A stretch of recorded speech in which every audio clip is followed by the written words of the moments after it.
Good evening, ladies and gentlemen. The memorial ceremony will begin in a few minutes. The last post ceremony is broadcast on the Australian War Memorial's YouTube channel. Please feel free to take photographs or film the service, and we encourage you to share your photos to the memorial's Facebook page.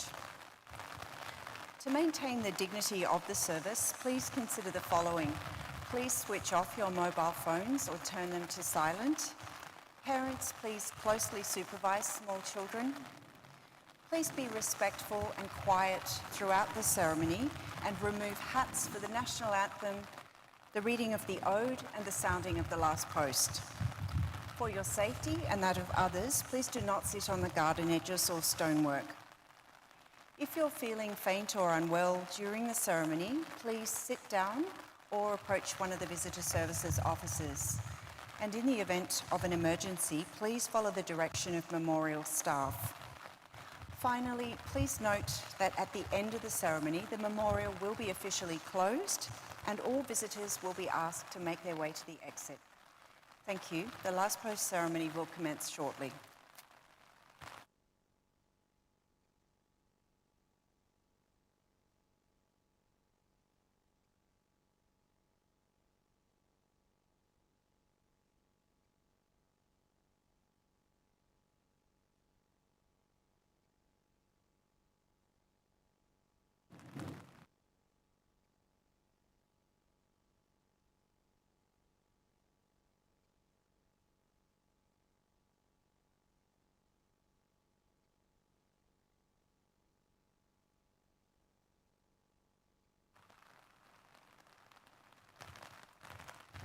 Good evening, visitors. Welcome to the Australian War Memorial's last post ceremony. My name is Emily Hiles, and joining us today from the Australian Army is Lieutenant Colonel Matthew Wright. 2026 marks 125 years of dedicated service by the Australian Army and its predecessors. Today, we remember and pay tribute to Air Mechanic William Charles Rayment. We also warmly welcome the delegation from the Australian Submarine Agency. Director National Operations Garrison Health, Group Captain Kath Stein, and the delegation representing Garrison Health. And representing the Air Force Association, Group Captain Alan George, retired. We welcome the veterans who have served, those that are still serving, and the families that love and support them. The live stream of this ceremony is made possible by the Returned and Services League of Australia and the RSL and Services Clubs Association. We welcome members who are watching the broadcast of this ceremony across Australia. During this evening's ceremony, wreaths will be laid at the base of the pool of reflection by visitors to the memorial. If you're able, please stand and join in singing the national anthem.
The Australian War Memorial was the vision of Charles Bean, Australia's First World War official historian. Bean landed with the Australian troops on Gallipoli and stayed with them at the front through to the end of the war. The idea of this national memorial and museum came to him at Pozières, France, in the depths of the bloody fighting of 1916. Bean's idea was that this would be a place where families and friends could mourn loved ones buried in faraway places. It would also be a place that could help all Australians understand what these men and women had endured and what they had done for us. Bean's vision, to which we remain true, is best expressed as inscribed in the entrance to the memorial's galleries. Here is their spirit, in the heart of the land they loved. And here we guard the record which they themselves made. Tonight, we'll read the story behind just one of those on the Roll of Honour, which lists the names of more than 103,000 men and women who have given their lives for us in war and on operations for more than a century. But first, we present a lament, Flowers of the Forest. Wreaths and floral tributes will now be laid at the base of the pool of reflection.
Today, we remember and pay tribute to air mechanic William Charles Rayment.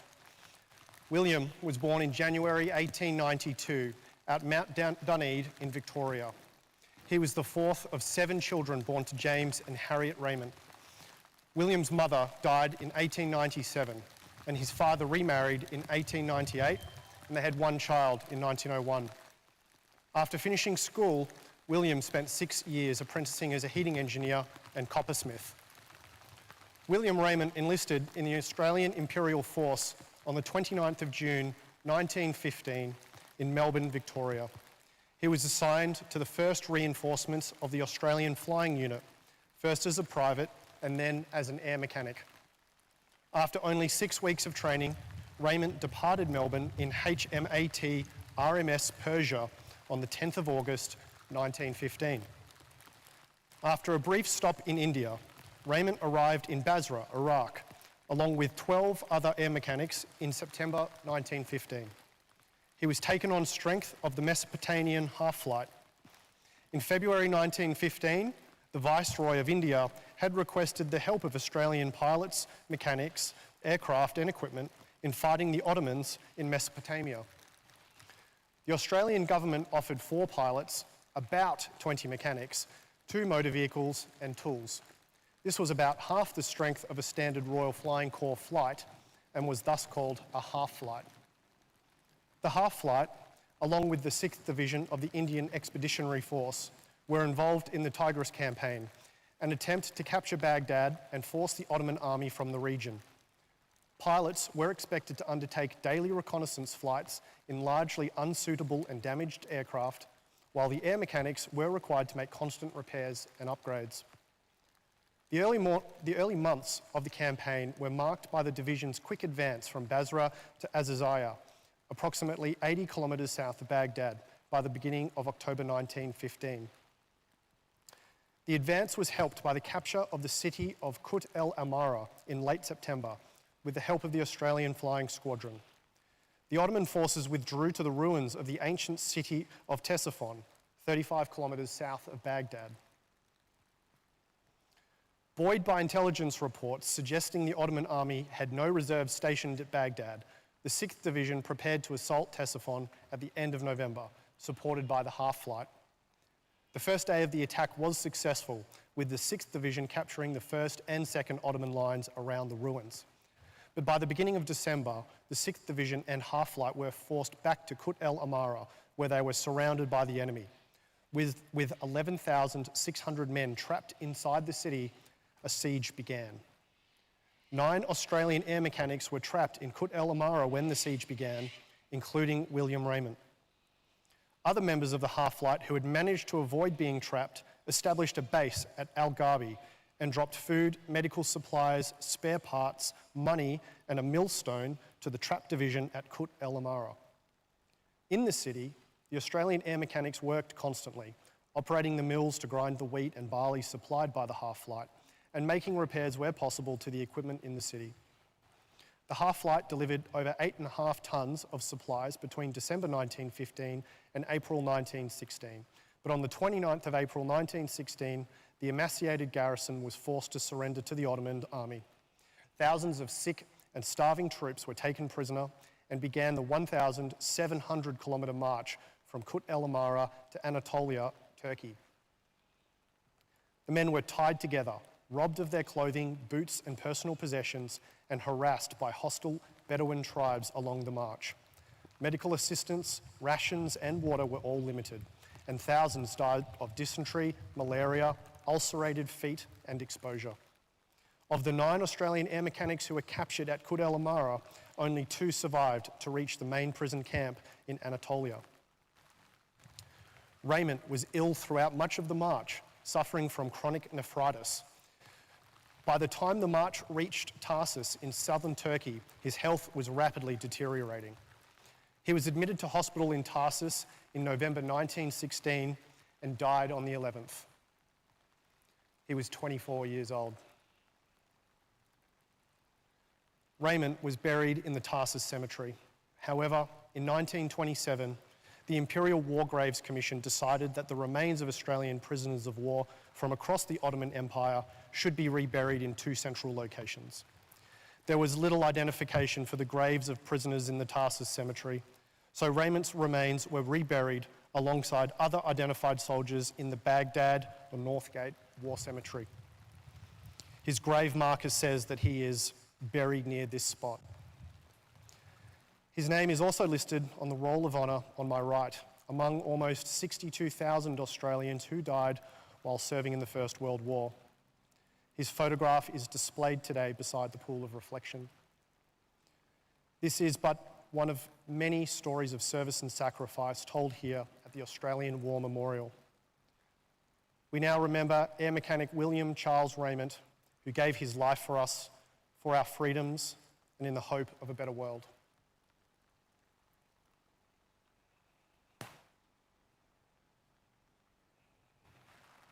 Please stand for the reading of the ode and the sounding of the last post.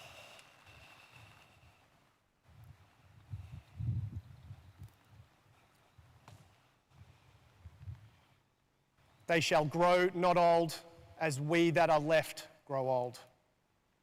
Age shall not weary them, nor the years condemn. At the going down of the sun and in the morning, we will remember them.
Lest we forget.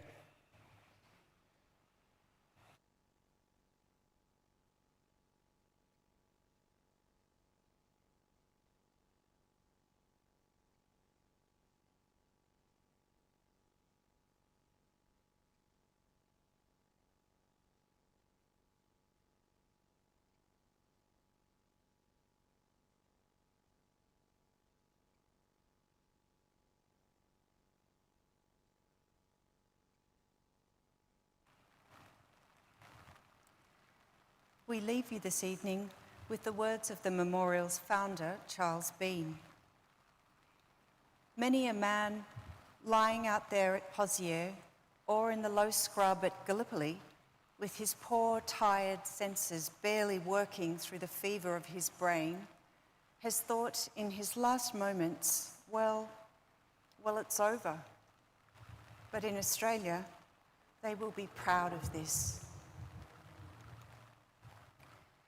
Ladies and gentlemen, that concludes the last post ceremony. On behalf of our director, staff and volunteers, thank you for visiting the Australian War Memorial today. We wish you all a very pleasant evening.